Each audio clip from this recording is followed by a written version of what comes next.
So bago ang lahat, Happy New Year! Resolution ko ngayon, hindi na magiinom this January, February na lang. Nasa 1 month na lang din, deadline na ng trade. Tinitingnan kung sino ang mga team na magiging buyer at seller.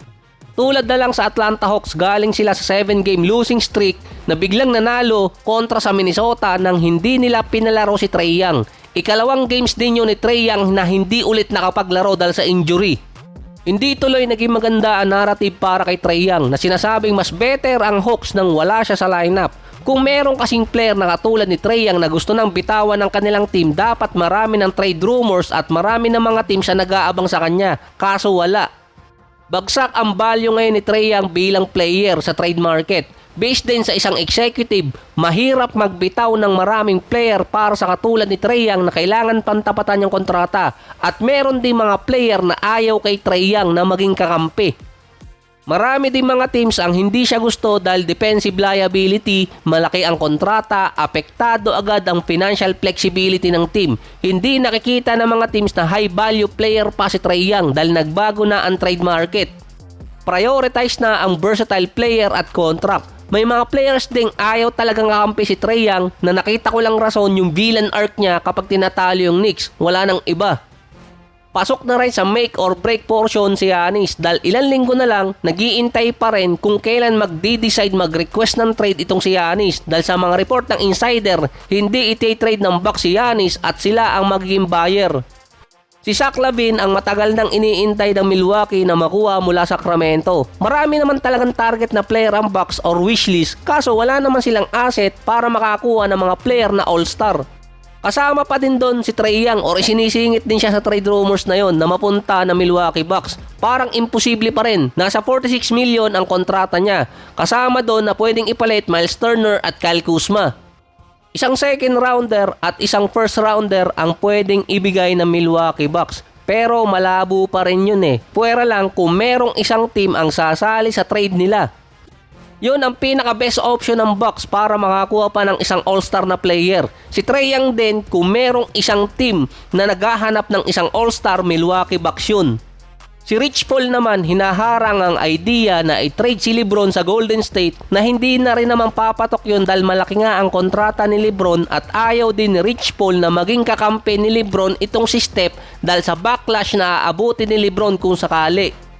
Since bumalik din si LeBron sa Lakers, parang sa kanya binabaling yung sisi. Kinall out mismo ni Redick na since bumalik si LeBron, hindi na naging maayos ang offense ng Lakers. Maraming extra possession at hindi rin maganda yung defense.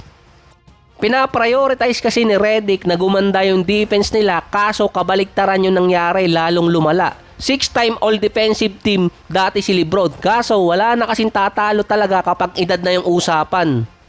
Mismong galing na rin naman kay LeBron nararamdaman niya na talaga yung edad. Base pa kay Redick, kailangan na back to basic at ayusin talaga yung team kung sinong player ang kailangan nila sa team at yung player na hindi nila kailangan. Ang lakas din ang loob ngayon ni Redick Merong pang halos isang buwan para mag-decide ang LA kung sasagipin nila yung kanilang season kung iti-trade si LeBron. Ang second option kasi doon, i-buyout ang kontrata niya. Marami kasing team na nagsabi dati na hindi sila makikipag-trade kay LeBron. Buyout ang nakikita nilang sagot para makuha siya. $52 million pa kasi ang kontrata ni LeBron, kailangan tapatan nyo ng ibang mga teams. Meron ding no trade clause si LeBron kaya pwede niyang i-decline ang kahit anong trade na gagawin. May injury pa ngayon ng ibang player ng Lakers. Papasok pa sa hectic schedule. Sa nakarang December, 6-7 record ng LA. Ngayon naman papasok na January na pala, nasa 16 games in 27 days dahil nagkaroon pa sila ng 3 days na pahinga. Baka masayang pa yung season ng Lakers. Ang ganda pa naman ang simula ni Luka. Hindi rin makagawa ng big time move ang LA dahil nga inaalagaan nila yung kanilang mga draft asset at kahit ng free agency, hindi sila nakakuha ng big time player galing free agency dahil nga sa cap space. Si Victor Wembanyama naman na injured ulit versus sa Knicks na hyperextend ang kanyang tuhod pero nanalo naman sila sa New York. Confident pa rin si Wemby na hindi siya mawawala na matagal dahil sa injury. Base kasi kay Wembanyama, dapat babalik siya sa game kaso nga lang pinigilan siya ng mismong medical team ng San Antonio. Kapag nawala pa si Wembanyama ng nasa 4 games, out na rin siya sa kahit anong award. Tinanong na rin si Wemby regarding doon kung okay lang ba sa kanya yung limit na 65 games. Wala naman siyang reklamo. Marami din naman kasi mga players ang aabuti na sa limit at possible nga out na sa ngayon. Kahit mawala din si Wemby sa San Antonio, competitive pa rin ang lineup nila dahil meron silang 11 players na ginagamit sa rotation. Nasa 9-3 record ang Spurs nung nawala si Wembanyama dahil sa calf strain injury. Dahil 11 players ang nasa rotation nila, meron silang next man up. Kaya hindi nagiging problema kahit magkaroon ng injury yung kanilang core player.